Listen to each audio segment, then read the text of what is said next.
essa crise democrática nazi-fascista, ela vai ser caracterizada, então, justamente pelo golpe de Getúlio Vargas. Tá certo?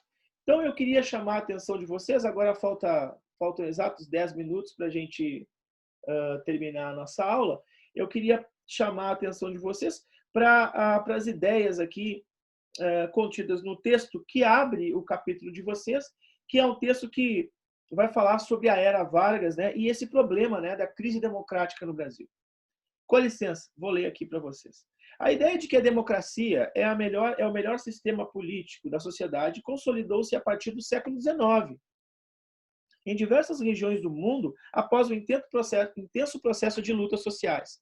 Então, no século XIX, nós tivemos as lutas socialistas, né, nós tivemos aí o anarquismo, o socialismo, o ludismo, né, o desenvolvimento industrial e, sem dúvida alguma, o início do século XX, a gente vai ter um momento chamado de Belle Époque, ou Bela Época, né, ou Belle Époque. Então, este momento vai ser um momento de auge. E aí eu estou falando de quem? Estou falando da Europa, né?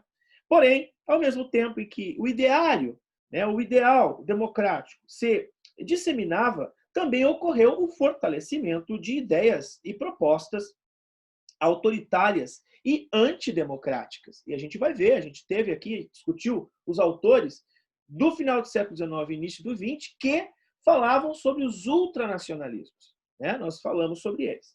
Assim, pode-se dizer que a história mundial entre o século XIX e as primeiras décadas do século XX foi marcada pela luta entre as tendências opostas, de democráticos e antidemocráticos, o que possibilitou, ora, avanços e, ora, retrocessos autoritários. Avanços democráticos e retrocessos autoritários. E eu chamo a atenção para a coincidência. Esse texto que a gente está vendo aqui foi escrito há muito tempo. E ontem, ou antes de ontem, nós tivemos uma matéria, uma pesquisa que foi feita no jornal Folha de São Paulo, que dava conta de que 75% da população brasileira acha que a democracia é o melhor regime para esse país. Olha, eu tenho assim comigo, a democracia é o melhor regime.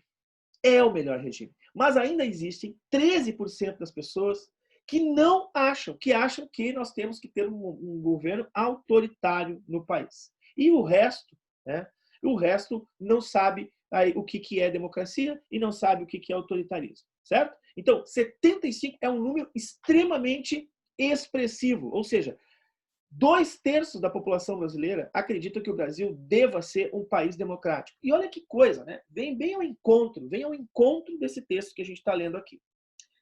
Essa característica também se manifestou na sociedade brasileira, com a luta de diversos movimentos sociais pela consolidação da democracia no Brasil. Ao mesmo tempo em que outros países, outros setores se articulavam para manter as estruturas antidemocráticas que configuravam o regime brasileiro no período. Nesse sentido, um momento de especial tensão em torno da disputa da democratização dos regimes políticos é o período entre 1930 e 1940.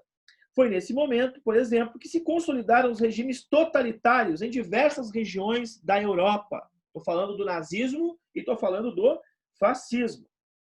Já no Brasil, na década de 30, iniciou-se um golpe de Estado que derrubou o regime republicano em vigor desde 1889 e iniciou uma série de transformações que resultaram na formação de um regime autoritário. A gente está falando do Estado Novo. A era Vargas vai ser marcada por esse regime autoritário. E aí eu pergunto para vocês, mais uma vez, para que vocês participem da aula. Queridos, algum de vocês conhece algum movimento que defende a democracia hoje? Que defende um regime democrático? Que defende direitos democráticos? Vocês conhecem algum movimento social que defenda direitos democráticos hoje? Alguém poderia me dizer?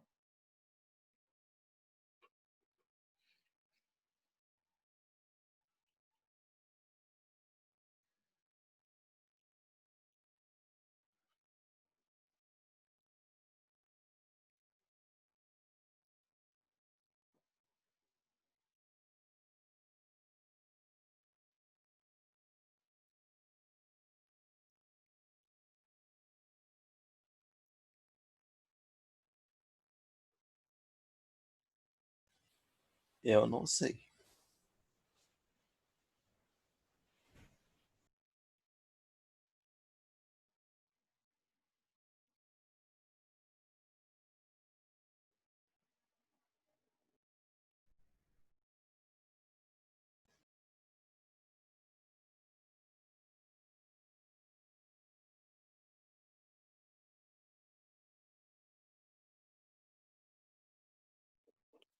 Ô, Sor, Oi. eu acho que inclusive teve aquela organização das torcidas Uhum.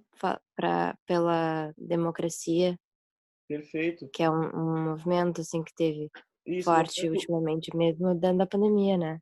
isso, movimento antifascista, né? O movimento antifascista das torcidas é muito forte no Brasil, isso é uma característica interessante aqui no Brasil, né? Nós temos o movimento negro, né? O movimento que está nas ruas do Brasil e do mundo, né? O movimento Vidas Negras Importam. É um movimento que também busca, né, mais direitos, né, respeito, participação, reconhecimento. Nós temos o movimento feminista, né? O movimento feminista é muito importante porque ele busca não ter o mesmo direito que o homem, não. Busca o reconhecimento de ser mulher. O movimento feminista é um movimento altruísta, é um movimento que há séculos vem lutando por mais direitos, respeito, né? A gente vê crescentemente o índice de mulheres que sofrem feminicídio e tudo mais, né?